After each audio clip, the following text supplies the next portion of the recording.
Donald Trump, Narendra Modi ഇവർ തമ്മിൽ നല്ല സൗഹൃദം നിലനിൽക്കുന്നുണ്ടെങ്കിലും ഇന്ത്യയെ ഒരു പ്രധാന എതിരാളിയായാണ് അമേരിക്ക കാണുന്നത്. അത് വ്യാപാരവുമായി ബന്ധപ്പെട്ട കാര്യങ്ങളിൽ മാത്രമല്ല, അമേരിക്കയിലേക്ക് മയക്കുമരുന്ന് കടത്തുന്നതിനുള്ള മാനുഷിക ശക്തികൾ, ഉപകരണങ്ങൾ എന്നിവയുടെയും ഒരു പ്രധാന സ്രോതസ്സായി അമേരിക്ക കാണുന്നത് ഇന്ത്യയാണ്. മാർച്ച് 25-ന് ഔദ്യോഗികമായി പുറത്തിറക്കിയ 2025-ലെ annual threat assessment of the US intelligent community റിപ്പോർട്ടിൽ അമേരിക്കയിൽ മയക്കുമരുന്ന് കടത്ത് പ്രോത്സാഹിപ്പിക്കുന്നതിൽ ഇന്ത്യയുടെ പങ്കിനെക്കുറിച്ച് പ്രതിപാദിച്ചിട്ടുണ്ട്. റിപ്പോർട്ടിലെ പ്രധാന ഉള്ളടക്കങ്ങൾ എടുത്തു കാണിച്ചുകൊണ്ട് കാർട്ടലുകളും സംഘങ്ങളും മറ്റ് രാജ്യാന്തര ക്രിമിനൽ സംഘടനകളും മയക്കുമരുന്ന് കടത്തു മുതൽ കള്ളപ്പണം വെളുപ്പിക്കൽ വരെ അനധികൃത കുടിയേറ്റക്കാരുടെ കള്ളക്കടത്ത്, മനുഷ്യക്കടത്ത് തുടങ്ങി നിരവധി നിയമവിരുദ്ധ പ്രവർത്തനങ്ങൾ ഏർപ്പെടുന്നുണ്ടെന്നാണ് വിവരം.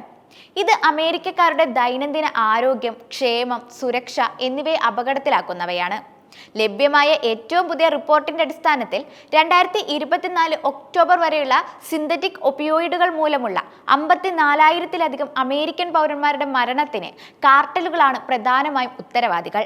നിയമവിരുദ്ധമായ ഫെറ്റനൈൽ പ്രീ കർവർ കെമിക്കലുകളുടെയും പീൽ പ്രസിംഗ് ഉപകരണങ്ങളുടെയും പ്രാഥമിക ഉറവിട രാജ്യമായി ചൈന മുന്നിലും തൊട്ടു പിന്നാലെ ഇന്ത്യയും വരുന്നു എന്നാണ് റിപ്പോർട്ടിൽ പറയുന്നത്.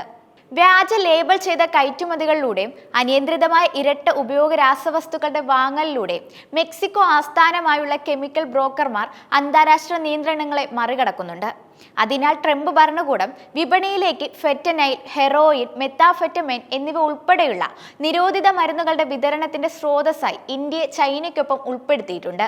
മാർച്ച് 16-ന് 3 ദിവസത്തെ സന്ദർശനത്തിനായി ഇന്ത്യ സന്ദർശിച്ച ഡൊണാൾഡ് ട്രംപ് ആദ്യത്തെ ഉന്നത ഉദ്യോഗസ്ഥനായിരുന്നു തുളസി ഗബ്ബാർഡ്. സന്ദർശന വേളയിൽ അവർ പ്രധാനമന്ത്രി നരേന്ദ്രമോദിയെ സന്ദർശിക്കുകയും ഇന്ത്യയുടെ ദേശീയ സുരക്ഷാ ഉപദേഷ്ടാവ് അജിത് ഡോവലുമായി ചർച്ച നടത്തുകയും ചെയ്തിരുന്നു.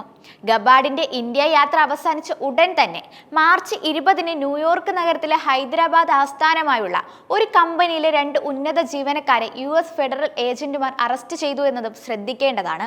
ഫെറ്റനൈൽ രാസവസ്തുക്കൾ അമേരിക്കയിലേക്ക് വിതരണം ചെയ്യുന്നതിനും ഇറക്കുമതി ചെയ്യുന്നതിനുമുള്ള ക്രിമിനൽ ഗൂഢാലോചനയ്ക്ക് 2 ഇന്ത്യൻ കമ്പനികളായ റാക്സൂട്ടർ കെമിക്കൽസ്, ആത്തോസ് കെമിക്കൽസ് എന്നിവയ്ക്കെതിരെ കേസെടുത്തിട്ടുണ്ട്. റാക്സൂട്ടർ കെമിക്കൽസിന്റെ സ്ഥാപകനും സീനിയർ എക്സിക്യൂട്ടീവുമായ ഭാവേഷ് ലാത്തിയെ ജനുവരി 4-ന് ന്യൂയോർക്കിൽ ഇതേ കുറ്റത്തിന് അറസ്റ്റ് ചെയ്തിരുന്നു. നിലവിൽ അമേരിക്ക നേരിടുന്ന ഏറ്റവും മാരകമായ മയക്കുമരുന്ന് ഭീഷണിയായി കണക്കാക്കപ്പെടുന്ന ഷെഡ്യൂൾ 2 നിയന്ത്രിത പദാർത്ഥമായ ഫെറ്റനൈലിന്റെ വിതരണത്തിനും ഇറക്കുമതിക്കുമുള്ള ക്രിമിനൽ ഗൂഢാലോചനകൾക്ക് വർഷങ്ങളായി നിരവധി ചൈനീസ് കമ്പനികൾക്കെതിരെ കേസെടുത്തിട്ടുണ്ടെങ്കിലും ആ രാജ്യത്തേക്ക് ഫെറ്റനൈൽ മുൻഗാമിയായ രാസവസ്തുക്കളുടെ വിതരണത്തിനും ഇറക്കുമതിക്കും ഇന്ത്യൻ കമ്പനികൾക്കും അവരുടെ എക്സിക്യൂട്ടീവുകൾക്കുമെതിരെ കുറ്റം ചുമത്തുന്നത് ഇതാദ്യമായിട്ടായിരിക്കും. ഇന്ത്യയെ സംബന്ധിച്ചിടത്തോളം മയക്കുമരുന്ന് ഒരു വലിയ പ്രശ്നമാണ്. പ്രത്യേകിച്ചും രാജ്യം മയക്കുമരുന്ന് ഭീകരതയുടെ ഇരയായതിനാൽ തന്നെ. പാകിസ്ഥാൻ, അഫ്ഗാനിസ്ഥാൻ, ഇറാൻ എന്ന ഗോൾഡൻ ക്രസന്റിനും മ്യാൻമർ, ലാവോസ്, തായ്ലാന്റ് എന്ന ഗോൾഡൻ ട്രയാങ്കിളിനുമിടയിൽ സ്ഥിതി ചെയ്യുന്ന ഇന്ത്യ മയക്കുമരുന്ന് ഉൽപാദനത്തെ സംബന്ധിച്ചിടത്തോളം നീണ്ടു നിൽക്കുന്ന കലാപങ്ങളെയും ദീർഘകാല അതിർത്തി കടന്നുള്ള ഭീകര പ്രവർത്തനങ്ങളെയും അഭിമുഖീകരിക്കുന്നുണ്ട്. നിയമവിരുദ്ധമായ പോപ്പി കൃഷിയും മയക്കുമരുന്ന് കടത്തു വഴിയും ഭീകരതയ്ക്ക് ധനസഹായം ലഭിക്കുന്ന സാഹചര്യത്തിൽ രാജ്യം അതീവ ജാഗ്രതയിലാണ്. മ്യാൻമറുമായി 1624 കിലോമീറ്റർ അതിർത്തി പങ്കിടുന്ന ഇന്ത്യയുടെ വടക്കു കിഴക്കൻ സംസ്ഥാനങ്ങളായ അരുണാചൽ പ്രദേശ്, നാഗാലാൻഡ്, മണിപ്പൂർ, മിസോറാം എന്നിവ ഗോൾഡൻ ട്രയാങ്കിളിൽ നിന്ന് ഉത്ഭവിക്കുന്ന നിയമവിരുദ്ധ മയക്കുമരുന്നുകളുടെ ഗതാഗത മാർഗങ്ങളായി പ്രവർത്തിച്ചിട്ടുണ്ട്. പടിഞ്ഞാറൻ രാജ്യങ്ങളിലേക്ക് പഞ്ചാബ്, ജമ്മു കാശ്മീർ എന്നീ അതിർത്തി സംസ്ഥാനങ്ങളാണ് ഗോൾഡൻ ക്രസറ്റിൽ നിന്നുള്ള മയക്കുമരുന്നുകളുടെ പ്രധാന വഴികൾ. ഇന്റർനാഷണൽ നാർക്കോട്ടിക് കൺട്രോൾ ബ്യൂറോയുടെ കണക്കനുസരിച്ച് ഗോൾഡൻ ക്രസറ്റിലെ മയക്കുമരുന്ന് കടത്ത് സംഘങ്ങളും സംഘടിത ക്രിമിനൽ ശൃംഖലകളും അവരുടെ മയക്കുമരുന്നിന്റെ 60% മുതൽ 70% വരെ ഇന്ത്യ, ശ്രീലങ്ക, ദക്ഷിണാഫ്രിക്ക എന്നിവിടങ്ങളിലേക്ക് കടൽ വഴി കടത്തുന്നുണ്ട്. 2023-ലെ ഇന്ത്യയിലെ തുറമുഖങ്ങളിലും തീരദേശ ജലാശയങ്ങളിലുമായി 2826 കിലോഗ്രാം മയക്കുമരുന്ന് പിടിച്ചെടുത്തതായി റിപ്പോർട്ടുണ്ട്. 5 വർഷത്തിനിടെ ഏറ്റവും ഉയർന്ന നിരക്കാണിത്. 2024 ഫെബ്രുവരിയിൽ നാർക്കോട്ടിക് കൺട്രോൾ ബ്യൂറോയും ഇന്ത്യൻ നാവികസേനയും ചേർന്ന് 1000 കോടി രൂപയിലധികം വില മതിക്കുന്ന ഏകദേശം 3132 കിലോഗ്രാം മയക്കുമരുന്ന് വഹിച്ച ഒരു ബോട്ട് പിടികൂടി. ഈ പശ്ചാത്തലത്തിലാണ് നിയമവിരുദ്ധ മയക്കുമരുന്നുകളുടെ പ്രാഥമിക ഉറവിടമായി ഇന്ത്യയെ ചൈനയുമായി തുലനം ചെയ്യുന്നത്.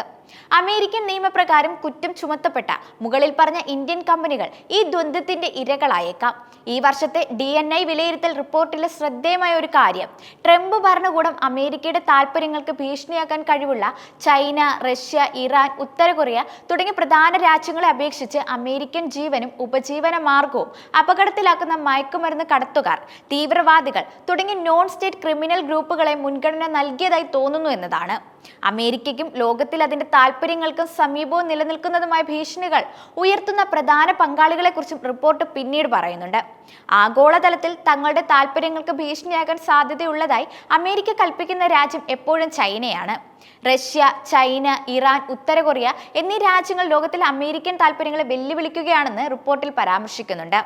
അമേരിക്കയുടെ ഏറ്റവും കഴിവുള്ള തന്ത്രപരമായ എതിരാളിയാണ് ചൈനയെന്ന് റിപ്പോർട്ട് വിലയിരുത്തുകയും ചെയ്യുന്നുണ്ട്.